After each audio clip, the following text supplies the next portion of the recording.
Hi, ഞാൻ എലിസബത്താണ്. ഞാൻ actually ഇന്നലെ വീഡിയോ ഇടണമെന്ന് വിചാരിച്ചാണ്, വുമൻസ് ഡേ ഒക്കെ ആയിട്ട് വീഡിയോ ഇടണമെന്ന് വിചാരിച്ചാണ്. പക്ഷേ വുമൻസ് ഡേയിൽ വീഡിയോ ഇടേണ്ട ആൾക്കാരൊക്കെ വീഡിയോ ഇട്ടിട്ടുള്ള കാരണം മാത്രമല്ല, എനിക്ക് തീരെ വയ്യായിരുന്നു. ഞാൻ ഹോസ്പിറ്റലിൽ അഡ്മിറ്റഡാണ്, ഇപ്പോഴും അഡ്മിറ്റഡാണ്. പക്ഷേ വീഡിയോ ആക്ച്വലി ലീഗലി മൂവ് ചെയ്യുന്നൊക്കെയാണല്ലോ പറഞ്ഞത്. അപ്പോൾ എനിക്ക് പറയാനുള്ള കാര്യങ്ങളൊക്കെ നേരത്തെ പറഞ്ഞു വെക്കണം എന്നുണ്ട്. പിന്നെ ബാക്കി പ്രൂവ് ചെയ്യാനുള്ള കാര്യങ്ങളൊക്കെ ഞാൻ കോടതിയിലോ അല്ലെങ്കിൽ പോലീസ് സ്റ്റേഷനിലോ ഞാൻ പ്രൂവ് ചെയ്യും. ഹെൽപ്പ് ചെയ്യാൻ പറ്റുന്ന ആൾക്കാരാണെങ്കിൽ ആ സമയത്ത് ഒരു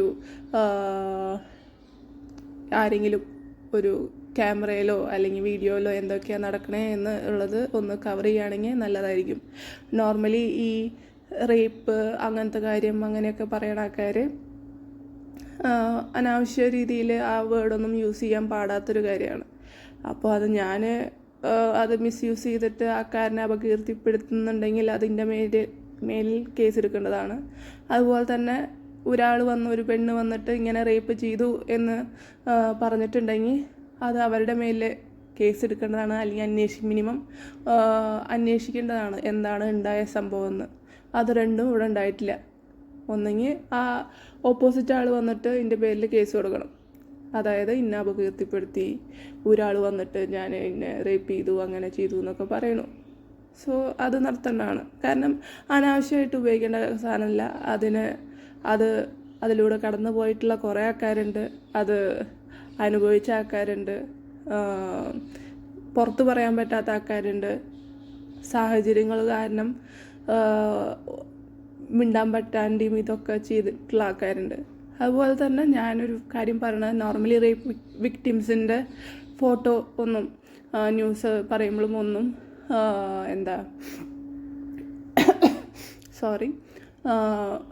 ന്യൂസിലൊന്നും ഫോട്ടോ കാണിക്കാൻ പാടില്ല, ബ്ലർ ചെയ്യണം എന്നൊക്കെയാണ്. പക്ഷേ എൻ്റെ ആഗ്രഹം എന്താ വെച്ചാൽ, ഈവൻ അത് പോലീസ് സ്റ്റേഷനിലാണെങ്കിലും കോർട്ടിലാണെങ്കിലും അവരെന്ത് തരത്തിലുള്ള വൃത്തികെട്ട ചോദ്യങ്ങൾ ചോദിക്കുകയാണെങ്കിലും എങ്ങനെ നടന്നു എന്തും എനിക്ക് എക്സ്പ്ലെയിൻ ചെയ്യാൻ ഈവൻ ഒരു മീഡിയ കവറേജ് ഉണ്ടെങ്കിൽ ഞാൻ ഹാപ്പിയാണ്. കാരണം എവിടെ വേണമെങ്കിലും അട്ടിമറി നടക്കാൻ ഞാൻ സംശയിക്കുന്നു. അതുകൊണ്ട് എനിക്കെൻ്റെ ഫോട്ടോ വന്നതുകൊണ്ടോ, അങ്ങനെ ഫോട്ടോ വന്നിട്ടും കുറേ കാലം അങ്ങനെയൊക്കെ പേടിച്ച് നിന്നിട്ടാണ് ഇതൊന്നും പറയാണ്ടിരുന്നുണ്ടായിരുന്നത്. വെറുതെ എന്തിനാ നാണം കെടാൻ പോണേ എന്നുള്ളൊരു ചിന്തയുണ്ടായിരുന്നു. പക്ഷേ എനിക്ക് ഇനി അങ്ങനത്തെ ഒരു പേടിയില്ല. അതുകൊണ്ട് തന്നെ എന്ത് വൃത്തികെട്ട തരത്തിലുള്ള ചോദ്യം ചോദിക്കുകയാണെങ്കിൽ തന്നെ അത് എനിക്ക് ആരുമില്ലാത്ത ക്ലോസ്ഡ് മുറിയിൽ അങ്ങനത്തെ ഒരു സംസാരമൊന്നും വേണ്ട എന്നാണ് ഞാൻ ആഗ്രഹിക്കണേ. ഇങ്ങനെയൊക്കെയുള്ള ധൈര്യങ്ങൾ ഓരോ ഇങ്ങനത്തെ റേപ്പ് വിക്ടിംസിനും വരികയാണെങ്കിൽ കുറേ വ്യത്യാസം വരും.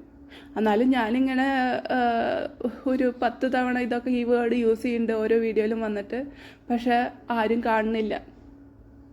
അതെന്താണെന്നറിയില്ല. അത് ഞാൻ പറഞ്ഞല്ലോ, 2 തരത്തിൽ. ഒന്നെങ്കിൽ അവർക്ക് ഇതിൻ്റെ പേരിൽ കേസ് കൊടുക്കാം, അത് കേസ് പോകുന്നുണ്ട് എന്ന് പറയുന്നു, അപ്പോൾ അത് ചെയ്യണം.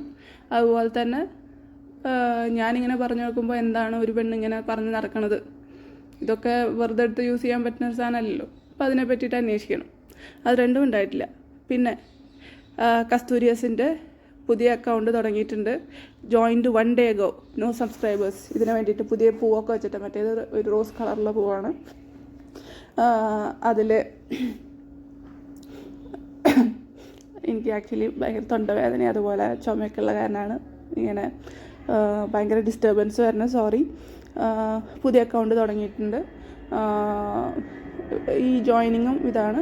പക്ഷേ ഇവർ സെയിം ആൾ തന്നെയാണ് തെളിയിക്കാൻ വേണ്ടിയിട്ട് ഇവർ പഴയ അക്കൗണ്ടിൽ നിന്ന്, ഞാൻ ഇപ്പോൾ നേരത്തെ ഒരു കമൻറ്റ് കാണിച്ചിട്ടുണ്ടായിരുന്നല്ലോ, അതേ കമൻറ്റ് തന്നെ അവർ വീണ്ടും പഴയ അക്കൗണ്ടിൽ നിന്ന് വേറെ ചാനലിൽ ഇവർ ഓരോ അക്കൗണ്ടിൽ നിന്ന് ഓരോ ചാനലിന് വേണ്ടിയിട്ട് ഓരോ അക്കൗണ്ടുകൾ കോപ്പി പേസ്റ്റ് കമൻറ്റ് വിട്ടുകൊടുക്കാന്ന് തോന്നണേ. ഒരാളാണെന്ന് എനിക്ക് തോന്നുന്നില്ല. കാരണം പല സ്ഥലത്തും കോപ്പി പേസ്റ്റ് ചെയ്യണേ കസ്തൂരിക്ക്. അപ്പോൾ പല ആൾക്കാരാണ് ഈ കോപ്പി പേസ്റ്റ്, ഒരു സ്ഥലത്തു നിന്ന് ഉറവിടം വരുന്നു, പല ആൾക്കാർ പേസ്റ്റ് ചെയ്യുന്നു പല അക്കൗണ്ടുകളിൽ. ഇത് ഞാൻ എൻ്റെ അക്കൗണ്ടിൽ വന്ന കമൻ്റ് അല്ല, വേറെ യൂട്യൂബ് റിയാക്ഷൻ വീഡിയോകളിൽ വന്ന കമൻറ്റുകൾ ഞാൻ കസ്തൂരിനെ നമ്മൾ ബഹുമാനിക്കണമല്ലോ, അതുകൊണ്ട് ചെയ്തതാണ്. അപ്പോൾ അതിൽ ആദ്യം കുറേ കാര്യങ്ങളൊക്കെ പറഞ്ഞിട്ടുണ്ട്, ലിവർ ഡൊണേഷനെ പറ്റിയിട്ടൊക്കെ. അതിനെ പറ്റിയിട്ടുള്ള തെളിവുകളുണ്ട്. കേസ് കൊടുക്കുകയാണെങ്കിൽ ഞാനത് കറക്റ്റായിട്ട് കോടതിയിൽ ഓക്കെ ഇതിൻ്റെ തെളിവുകൾ ഞാൻ ഒരു കോമൺ മാൻ എന്നുള്ള നിലയിൽ ഞാൻ ഇവിടുത്തെ എൻ്റെ ഒരു സാറിനോട് ഈ ലിവർ ട്രാൻസ്പ്ലാന്റേഷൻ്റെ അപ്രൂവലൊക്കെ കൊടുക്കുന്ന ആളോട് ഞാൻ എൻ്റെ ഡൗട്ടുകൾ ചോദിച്ചിട്ടുണ്ടായിരുന്നു. അപ്പോൾ പുള്ളി എനിക്ക് ഈ ഒരു കാര്യത്തിനെ പറ്റിയിട്ട് തന്ന അറിവ് സെയിമാണ്. പിന്നെ പലതരത്തിലും കള്ളത്തരങ്ങൾ നടക്കുന്നുണ്ട്. പക്ഷേ അപ്പം അങ്ങനെ അപ്രൂവൽ കൊടുക്കുന്ന ആൾക്കാർ ബിഹൈൻഡ് ദ ബാർസ് ആയിരിക്കും എന്നാണ് പുള്ളി പറഞ്ഞത്. അങ്ങനത്തെ കോമൺ മാൻ ഇതും ഞാൻ ചോദിച്ച ഡൗട്ടുകൾ ഒരു സാറിനോട് ചോദിച്ച ഡൗട്ടിൻ്റെ ഇതിലും അതുപോലെ തന്നെ അന്ന് ഞാൻ നടന്നപ്പോൾ കുറേ പാക്കേജുകൾ, അതായത് ഏജൻറ്റുകൾ ലിവർ ഡൊണേഷന് വേണ്ടിയിട്ട് 25 ലക്ഷത്തിൻ്റെ പാക്കേജ്, 21 ലക്ഷത്തിൻ്റെ പാക്കേജ്, അങ്ങനത്തെ കുറേ ന്യൂസുകളും കേട്ടിരുന്നു. അപ്പോൾ എല്ലാ ഇൻഫർമേഷനുകളും നമ്മൾ ഇങ്ങനത്തെ ഒരു കേസ് വരികയാണെങ്കിൽ നമ്മളെല്ലാവരും അതിനെ പറ്റിയിട്ടുള്ള കാര്യങ്ങൾ പറയുന്നതായിരിക്കും. പറയാൻ മാക്സിമം എനിക്ക് പറ്റുമെന്ന് തോന്നുന്നു, അത് തെളിയിക്കാനും പറ്റുമെന്ന് എനിക്ക് തോന്നുന്നു. പക്ഷേ എല്ലാവരും വലിയ വലിയ ആൾക്കാരായ കാരണം നമ്മൾ എത്രമാത്രം അതിൽ പറ്റുമെന്ന് എനിക്കറിയില്ല. പക്ഷേ ഐ എം ഓക്കെ. ജയിച്ചാലും ജയിച്ചില്ലെങ്കിലും എനിക്കിതൊക്കെ പുറത്തറിയണം എന്ന ആഗ്രഹമുണ്ട്. അപ്പോൾ എൻ്റെ വീഡിയോ അതിനെ ഉദ്ദേശിക്കുന്നു. കേസ് നടക്കുമ്പോൾ അത് തെളിയിക്കാൻ പറ്റുകയാണെങ്കിൽ ഓക്കെ, നന്നായി. അല്ലെങ്കിൽ ഞാൻ ഓക്കെ ജയിലിൽ പോയി എടുക്കും. കുറേ അനുഭവിച്ചു. ഈവൻ ജയിൽ ബെറ്ററാന്ന് എനിക്ക് തോന്നുന്നു. ഇനിയിപ്പോൾ ജയിലിലും വന്നിട്ട് നമ്മളതിനെ ഉപദ്രവിക്കാൻ ആൾക്കാരനെ കയറ്റി വിടണം. നമ്മൾ സിനിമയിലൊക്കെ കണ്ടിട്ടുണ്ട്. അങ്ങനെയൊക്കെ ഉണ്ടാവുമെന്ന് നമുക്കറിയില്ല. അത് വേറെ കാര്യം. അതൊക്കെ നമ്മൾ വിഷയത്തിന് ഇടയ്ക്കിടയ്ക്ക് തന്നെ മാറണം. അപ്പോൾ അതിനെ ഞാൻ തെളിവുകൾ വെച്ച് ഞാൻ പ്രൂവ് ചെയ്യാൻ തയ്യാറാണ്. ഓക്കെ, ഇനി എൻ്റെ തെളിവുകളൊന്നും തെളിവുകളല്ല എന്ന് പറഞ്ഞാൽ ഞാൻ ജയിലിൽ കിടക്കാനും തയ്യാറാണ്. ഓക്കെ, സെയിം കമൻറ്റ് പുള്ളിക്കാരി പറയുന്നുണ്ട്. ഇവർക്ക് എൻ്റെ മെഡിക്കൽ പ്രൊഫഷൻ തീരെ ഇഷ്ടപ്പെട്ടിട്ടില്ല. ഈ എല്ലാ ഇതിലും എൻ്റെ മെഡിക്കൽ ലൈസൻസ് ക്യാൻസൽ ചെയ്യണം, മെഡിക്കൽ ഇത് ചെയ്യണം. ഞാൻ എന്നിട്ടാണ് സ്റ്റേബിളല്ല, മെൻ്റലി അൺഫിറ്റാണ് എന്നൊക്കെയാണ് ഇവർക്ക് എപ്പോഴും പറയേണ്ടത്. അപ്പോൾ അതിന് വേണ്ടിയിട്ട് ഞാൻ ആദ്യത്തെ കാര്യം പറയുന്നില്ല. The doctor who bought a medical seat with her money from Malankara Orthodox Syrian Church Private Medical College would think that everything is bought with money only. Unlike you, there are kind, smart human beings too who value others for who they are, not for their money or status. അടിപൊളി. അപ്പം ഞാൻ പഠിച്ച കോളേജും അതൊക്കെ correct address വെച്ചിട്ട് കണ്ടുപിടിച്ചിട്ടുണ്ട്. ഇത്ര നന്നായിട്ട് ഞാൻ പോലും എഴുതില്ല. ഞാൻ എഴുതുകയാണെങ്കിൽ MOC കോലഞ്ചേരി എന്ന് മാത്രമേ എഴുതുള്ളൂ. അവർ കറക്റ്റ് അത് പ്രൈവറ്റ് മെഡിക്കൽ കോളേജാണ് ഇത് ചെയ്യണം, കാശ് കൊടുത്തിട്ട്. ഞാൻ ആക്ച്വലി ഗവൺമെൻറ് സീറ്റിലാണ് കയറിയത്. പക്ഷെ നമ്മുടെ അന്നത്തെ ഫീസ് അനുസരിച്ചിട്ട് ഗവൺമെൻറ് സീറ്റിൽ പ്രൈവറ്റ് മെഡിക്കൽ കോളേജിൽ കയറുകയാണെങ്കിൽ 4 ലക്ഷം കൊടുക്കണമായിരുന്നു. കൊല്ലം 4 ലക്ഷം കൊടുത്തിട്ടാണ് ഞാൻ പഠിച്ചത്. അത്യാവശ്യം റാങ്ക് നമ്മുടെ അന്ന് നീറ്റ് ഫസ്റ്റ് വന്ന ടൈമായിരുന്നു. അപ്പോൾ നീറ്റിൽ അത്യാവശ്യം റാങ്ക് വന്നിട്ടാണ് നമ്മൾ കയറിയത്. പക്ഷെ 4 ലക്ഷം കൊടുത്തിട്ടാണ് കയറിയത്. ഇത് ഓക്കെ. ഇനിയിപ്പോൾ എന്താണെങ്കിലും ഞാൻ ഒരു പേപ്പർ പോലും ബാക്ക് ആവാണ്ട് പാസ്സായിട്ടാണ് ഞാൻ MBBS കംപ്ലീറ്റ് ആക്കിയത്. അതുപോലെ തന്നെ MDക്ക് ഞാൻ ഇത്രയൊക്കെ ഉണ്ടായിട്ടും ഇപ്പോൾ MDക്ക് ചേർന്ന് പോണത് ഗവൺമെൻറ് മെഡിക്കൽ കോളേജിലാണ്. അതും അറിയപ്പെടുന്ന ഗവൺമെൻറ് മെഡിക്കൽ കോളേജിലാണ് ഞാൻ ജോയിൻ ചെയ്തോണ്. അതായത് അത്യാവശ്യം എല്ലാവരും ആഗ്രഹിക്കുന്ന ഒരു ഗവൺമെൻറ് മെഡിക്കൽ കോളേജിലാണ് ഞാനിപ്പോൾ MDക്ക് ഇത് ചെയ്തോണ്. സോ അപ്പം നിങ്ങളുടെ ആ കുറ്റപ്പെടുത്തലിൻ്റെ കുത്ത് മനസ്സിലായി. അപ്പോൾ അതുകൊണ്ട് പറഞ്ഞാൽ ഇപ്പം നിങ്ങൾക്ക് ഞാൻ ഈ ചെയ്യണതൊക്കെ നിങ്ങൾ വീണ്ടും കുത്തണത് എന്താണെന്ന് വെച്ചാൽ നിങ്ങൾക്ക് ഒരാളും നന്നാവണത് ഇഷ്ടമല്ല എന്നൊക്കെ നന്നായിട്ടറിയാം. നിങ്ങളെ വിട്ടിട്ട് പോണ പെണ്ണുങ്ങൾ നന്നായാൻ പിടിക്കില്ല. നിങ്ങളെ വിട്ടിട്ട് പോണ പെണ്ണുങ്ങൾ വേറെ കല്യാണം കഴിച്ചാൽ നിങ്ങൾക്ക് പിടിക്കില്ല. ഓക്കെ, നിങ്ങൾ വേറെ പെണ്ണുങ്ങളായിട്ട് ജീവിതം തുടങ്ങി. അപ്പോൾ അവരുടെ പാട്ടിന് വിടണ്ടേ? അത് നിങ്ങൾക്ക് പറ്റില്ല. ഓക്കെ, അപ്പോൾ ഇപ്പോൾ വേറെ ഞാൻ പഠിക്കാൻ കയറിയത് നിങ്ങൾക്ക് ഇഷ്ടപ്പെട്ടിട്ടില്ല. ഞാൻ നശിച്ചു പോകണം, നശിച്ചില്ലാണ്ട് ഏറ്റവും ബാഡ് സ്റ്റേറ്റിൽ പോയാൽ നിങ്ങൾ ഭയങ്കര ഹാപ്പി ആയിരിക്കുന്നു. ഞാൻ നിങ്ങളുടെ കൂടെ ഉള്ള സമയത്ത് ഞാൻ മനസ്സിലാക്കിയ കാര്യമാണ്. ഓക്കെ, പിന്നെ അടുത്തത്, ഇത് എനിക്ക് ഡൗട്ടുള്ള കാര്യമാണ്. ഇത് എങ്ങനെയാണ് പ്രസൻറ്റ് ചെയ്യേണ്ടതെന്ന് എനിക്ക് അറിയില്ല. പിന്നെ ഉള്ളതെന്ന് പറഞ്ഞാൽ ചാരിറ്റിയുടെ കാര്യമാണ്. ഒരു ചാരിറ്റി പ്രവർത്തനം എന്ന് പറഞ്ഞിട്ട് നടത്തുന്നുണ്ട് പുള്ളി. ഞാൻ കണ്ട കാര്യങ്ങളാണ്. ഇതിൽ എനിക്ക് അതിൽ കൂടുതൽ ബന്ധമില്ല. ഇതൊക്കെ കറക്റ്റാണോ ഇതിനെ പറ്റിയിട്ട് ഞാൻ ഇതുവരെ ചാരിറ്റി ഒന്നും നടത്തിയിട്ടില്ല. എനിക്ക് അത്ര വലിയ ഇതിനെ പറ്റിയിട്ട് ബന്ധമില്ല. പക്ഷേ ഇത് കറക്റ്റാണോ എന്ന് നിങ്ങൾ നോക്കിയിട്ട് പറയാം. അതായത് പുള്ളി എപ്പോഴും പറയണത് പുള്ളിയുടെ കാശ് ഇത്ര കൊടുത്ത് പുള്ളി ആൾക്കാരനെ പഠിപ്പിച്ചു, പുള്ളിയുടെ കാശ് കൊടുത്ത് ഇത്ര കുട്ടികളെ പഠിപ്പിക്കുന്നുണ്ട്, അതുപോലെ തന്നെ വീഡിയോ ഉണ്ട്, പുള്ളിയുടെ കാശാണ്. അതുപോലെ തന്നെ ആദ്യം പുള്ളി ചാരിറ്റി നടത്തിയിരുന്ന വീഡിയോകളിലൊക്കെ പുള്ളിയുടെ ഗൂഗിൾ പേ നമ്പറാണ് പുള്ളി ഇട്ടിട്ടുണ്ടായിരുന്നത്. ഞാനും ആദ്യം പുള്ളിയുടെ ഗൂഗിൾ പേ നമ്പറുകളിൽ, നമുക്ക് വലിയ കാശൊന്നുമില്ല, നമ്മളന്ന് ഇൻറ്റേൺഷിപ്പ് നമ്മൾ ഈ പ്രൈവറ്റ് മെഡിക്കൽ കോളേജിലൊക്കെയല്ലേ പഠിച്ചത്, അതുകൊണ്ട് നമുക്കത്ര ഇൻറ്റേൺഷിപ്പിൻ്റെ ഇതുണ്ടായിരുന്നില്ല, എന്നിട്ടാണ് അതിനെ പറയാം, സ്റ്റൈപ്പൻറ്റും ഉണ്ടായിരുന്നില്ല. അതുകൊണ്ട് നമുക്ക് 11,000 ആണ് മാസം കിട്ടിയിരുന്നത് ഹൗസ് സർജൻസിക്ക്. അപ്പോൾ നമ്മൾ ഹൗസ് സർജൻസി കഴിഞ്ഞ് എൻട്രൻസ് പ്രിപ്പറേഷൻ്റെ ടൈമിലാണ് നമ്മൾ ഇങ്ങേരുടെ ചാരിറ്റിയൊക്കെ കാണുന്നത്. അപ്പോൾ നമ്മളതിൽ ഇങ്ങേര് കൊടുത്ത ഗൂഗിൾ പേ നമ്പറിൽ കാശ് അയച്ചു കൊടുത്തിട്ടുണ്ടായിരുന്നു. എത്ര കാശ് അയച്ചതെന്ന് ചോദിച്ചാൽ ഞാൻ വലിയ കാശൊന്നും അയച്ചിട്ടില്ല. ഒരു തവണ 100 രൂപ, ഒരു തവണ 200 രൂപ, അങ്ങനെ എന്തോ, പിന്നെ ഒരു തവണയും കൂടി 100 രൂപ അയച്ചിട്ടുണ്ടെന്ന് തോന്നുന്നു. അങ്ങനെ വളരെ തുച്ഛമായിട്ടുള്ള എമൗണ്ടാണ്, നിങ്ങൾക്ക് വേണമെങ്കിൽ പുച്ഛിക്കാം, ഓക്കെ. നമ്മളത്ര വലിയ കാശൊന്നും അയച്ചു കൊടുത്തിട്ടില്ല. അപ്പോൾ അങ്ങനെ കൊടുത്തിട്ട് നമ്മൾ ചെയ്തിട്ടുണ്ട്. അതുപോലെ തന്നെ ഞാൻ അവിടെ ചെന്നപ്പോൾ മനസ്സിലാക്കിയ കാര്യങ്ങളെന്ന് പറഞ്ഞാൽ, അതിൽ വേറെയും കുറേ ആൾക്കാർ അതിൽ പണം അയക്കുന്നുണ്ട്. അത് ഈ അമേരിക്കൻ അമ്മച്ചിമാർ, ഞാൻ ഈ അമേരിക്കൻ അമ്മച്ചി എന്ന് പറയുന്നത് അവരെൻ്റെ ലൈഫിൽ കുറേ ഇടപെട്ടിട്ടുണ്ട്. അതുപോലെ തന്നെ ഈ ബെഡ്റൂമിൽ കയറിയിട്ടുള്ള പരിപാടികൾ അങ്ങനത്തെ, അതുകൊണ്ടാണ് അവരെന്നെ ഞാൻ അമേരിക്കൻ അമ്മച്ചി എന്ന് തന്നെ പറയുന്നത്. അത്ര ഉള്ളിൽ മനുഷ്യനെ, അതായത് അന്ന് മനസ്സിലാക്കാൻ പറ്റില്ലല്ലോ. കാരണം സ്വന്തം അമ്മേനെ വിളിച്ചിട്ട് നീ ബെഡ്റൂമിൽ കയറ്റിയാൽ ഇങ്ങനെ പറയുമോ എന്ന് ചോദിച്ചിട്ട്, പിന്നെയാണ് പെങ്ങളിനെ വിളിച്ചാൽ കയറ്റി അങ്ങനെ പറയുമോ. അതുപോലെ തന്നെ ഞാൻ മോളെ പോലെ, അതായത് ഇപ്പോൾ ഉള്ള ആളിനെ പുള്ളി പറഞ്ഞു തന്നെ, ഞാൻ എൻ്റെ സ്വന്തം മോളിനെ പോലെയാണ് ഞാൻ ആ കുട്ടീനെ കാണുന്നത്. അവൾ ഐ ലവ് യു എന്നും ഉമ്മയൊക്കെ തന്ന ഞാൻ അതിനെ വട്ട് കേസ് എന്നാണ് അന്ന് എന്നോട് പറഞ്ഞിട്ടുണ്ടായിരുന്നത്. അതൊക്കെ നീ തെറ്റിദ്ധരിക്കും, ഞാൻ എൻ്റെ മോളിനെ എങ്ങനെയാണ് കല്യാണം കഴിച്ചത്. പക്ഷെ ഞാൻ ഇപ്പോൾ കല്യാണം കഴിച്ച് കണ്ടു. അപ്പോൾ അന്ന് പറഞ്ഞാണോ ശരി, ഇന്ന് പറഞ്ഞാണോ ശരി എന്നറിയില്ല. അപ്പോൾ അന്ന് അമ്മ എന്ന് പറഞ്ഞിട്ടുള്ള ആൾക്കാരൊക്കെ ആയിരുന്നു. അപ്പോൾ ഇവർക്ക് എന്താ വെച്ചാൽ, ഇവർ മാസം ഓരോ ഇതിൽ എത്രയോ ഡോളേഴ്സ്, അതായത് 23,000 രൂപ ഒക്കെ വരുന്നത്, എത്ര ഡോളേഴ്സ് എന്ന് കറക്റ്റ് അറിയില്ല, ഞാൻ കണ്ടിട്ടുണ്ട് ഇവരുടെ അക്കൗണ്ടിൽ നിന്ന് വരുന്നത്. അതുപോലെ തന്നെ മുമ്പ് ലണ്ടനിൽ നിന്നൊരു ആളുണ്ടായിരുന്നു, ലണ്ടനിൽ നിന്ന്, ആളുടെ പേര് ഞാൻ പറയുന്നില്ല. അപ്പോൾ ലണ്ടനിൽ നിന്നുള്ള സ്ത്രീ, ഇയാൾ ആക്ച്വലി ഇത്തിരി കല്യാണം കഴിക്കാമെന്നോ അങ്ങനെ എന്തൊക്കെയോ ഒരു പ്രതീക്ഷ കൊടുത്തു എന്ന് തോന്നുന്നു. അപ്പോൾ അങ്ങനെ ഒരു പ്രതീക്ഷയിൽ ആണെന്ന് തോന്നുന്നു ഇവരും ആ ഗ്രൂപ്പിലുണ്ടായിരുന്നു. ആ ഗ്രൂപ്പിൽ നിന്ന് അവരും കുറച്ച് കാശൊക്കെ അയച്ചിട്ടുണ്ട്. ഈവൻ ഞാൻ അവിടെ ആക്ച്വലി ഈ കല്യാണ അനൗൺസ്മെൻറ്റിൻ്റെ മുമ്പേ ഞങ്ങൾ എൻ്റെ കഴുത്തിൽ താലി കെട്ടി പുള്ളി കൊണ്ടുപോയിട്ടുണ്ടായിരുന്നല്ലോ. പുള്ളിയുടെ ചെന്നൈ അമ്മയുടെ വീട്ടിലും അതുപോലെ തന്നെ പിന്നെ പുള്ളിയുടെ കലൂരി വീട്ടിലുമായിട്ട് ഞാൻ നിന്നിട്ടുണ്ട്. ആ സമയത്തും ഈ പെണ്ണിനായിട്ട് സംസാരിക്കണം കണ്ടിട്ട് ഇങ്ങനെ റൂം അടച്ച് പോയിട്ടിരുന്ന് സംസാരിക്കും. അത് കഴിഞ്ഞ് കല്യാണത്തിൻ്റെ അനൗൺസ്മെൻറ്റിൻ്റെ സമയത്ത് ഇവർ പിന്നെ തല്ലൂടിയിട്ട് പോവാനുണ്ടായത്. പിന്നെ അവരുടെ അക്കൗണ്ടിൽ നിന്ന് കാശും വന്നിട്ടില്ല ഈ ചാരിറ്റി അക്കൗണ്ടിൽ. പിന്നെയും ആ ഗ്രൂപ്പുകളിൽ വേറെയും കുറേ ആൾക്കാരുണ്ട്, അവരെ പറ്റിയിട്ട് എനിക്കറിയില്ല. ഈ 2 ആൾക്കാരിനെ പറ്റിയിട്ട് എനിക്കറിയുള്ളൂ, ബാക്കി ആൾക്കാരിനെ പറ്റിയിട്ട് എനിക്ക് ഇതില്ല. പിന്നെ ഞാൻ ഈ കാശ് അയച്ച അക്കൗണ്ട് ഞാൻ കാശ് അയച്ചിട്ടുണ്ട്, അതായത് 100. പുള്ളി എനിക്ക് റിപ്ലൈ തന്നിട്ടുണ്ട്, ആ നമ്പറിൽ നിന്ന് എൻ്റെ ഗൂഗിൾ പേയ്ക്ക് പുള്ളി റിപ്ലൈ തന്നിട്ടുണ്ട്. പക്ഷേ ആ നമ്പർ പിന്നെ കുറേ കാലം യൂസ് ചെയ്യാണ്ട് പിന്നെ അത് ഇൻവാലിഡായിട്ട് പോവുകയാണ് ചെയ്തിട്ടുള്ളത്. ഇപ്പോൾ പുള്ളി പുതിയതായിട്ട് ഇനി അത് കേസ് വരുന്നൊക്കെ ഡൗട്ടുള്ള കാരണമാണെന്ന് തോന്നുന്നു. ഇപ്പോൾ പുതിയതായിട്ട് കൊടുക്കുന്ന ചാരിറ്റി ഇതിലൊക്കെ പുള്ളി പേഷ്യൻസിൻ്റെ ഗൂഗിൾ പേ അക്കൗണ്ട് തന്നെ കൊടുക്കേണ്ടതെന്നാണ് മനസ്സിലാക്കണത്.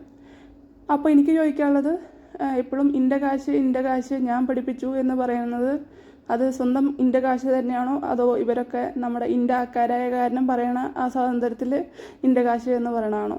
അത് ഡൗട്ടുള്ള കാരണം എനിക്ക് ചോദിക്കാനുള്ളതാണ്. പിന്നെ അതൊക്കെ ഒരു സ്വന്തം കാശ് എന്ന് എങ്ങനെ പറയണമെന്ന് എനിക്കറിയില്ല. അപ്പം അതും ഒരു തരത്തിൽ ആൾക്കാരിനെ പറ്റിക്കണ ഒരു തരത്തിലുള്ള ഒരു സംഭവമല്ലേ. അപ്പം നോർമലി ആൾക്കാർ ചാരിറ്റി ഫൗണ്ടേഷൻ നടത്തണു, കുറേ ആൾക്കാരുടെ പണം പിരിക്കണു, എന്നിട്ട് അത് വേറെ ആൾക്കാർക്ക് കൊടുക്കണു. ആ സെയിം സംഭവം തന്നെയല്ലേ ഇവിടെ നടക്കണം. അല്ലാണ്ട് സ്വന്തം കയ്യിൽ നിന്ന് കാശ് എടുത്ത് കൊടുക്കണ പരിപാടിയല്ലല്ലോ എന്നുള്ളൊരു ആ ഡൗട്ടാണ് അത്. അതിൽ എത്രമാത്രം എനിക്ക് കൂടുതൽ അതിൽ ഒന്നും പറയാനില്ല. എനിക്ക് അതിനെ പറ്റിയിട്ട് കൂടുതൽ അറിയാനില്ല. ഇനിയിപ്പോൾ ഇങ്ങനെയൊക്കെ ചെയ്താലും ഇൻ്റെ കാശ് എന്നൊക്കെ പറയാൻ പറ്റുമോ എനിക്കറിയില്ല. അത് വേറെ കാര്യം.